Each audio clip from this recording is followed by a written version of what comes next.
So I was going along one day on a road, and I noticed they were laying down cement, and they were laying it in one long continuous path, which when I was growing up you'd see like this,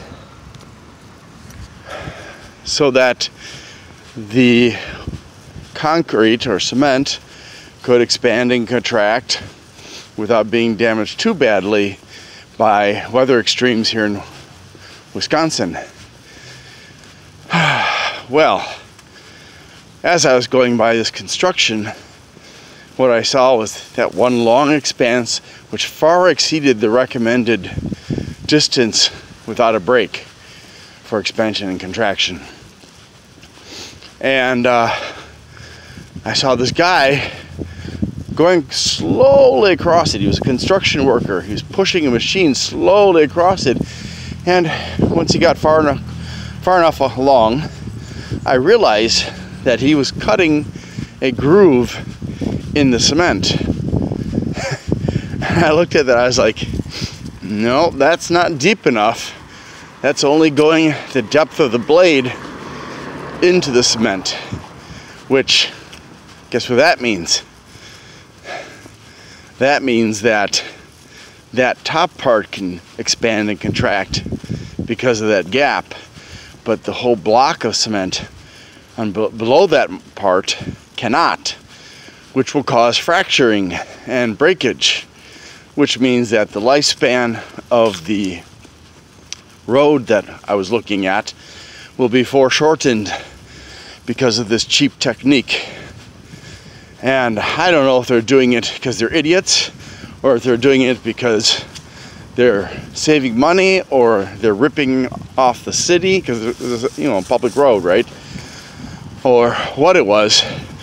I asked a friend of mine who's an engineer, and he said that's wrong. Indeed, I'm right that expansion and contraction should be compensated for by having regular breaks in cement or concrete. And then I saw a neighbor having a new path to her front door put in, and lo and behold, the construction workers had laid down one solid path without any breaks in it. And then they put down these molds which make the top of the surface look like stones, and they had added some, I would assume, brick dust, because the color was kind of an off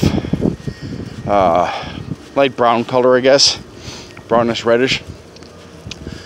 So they take these molds and put them on top so that it looks like the path was made with stones.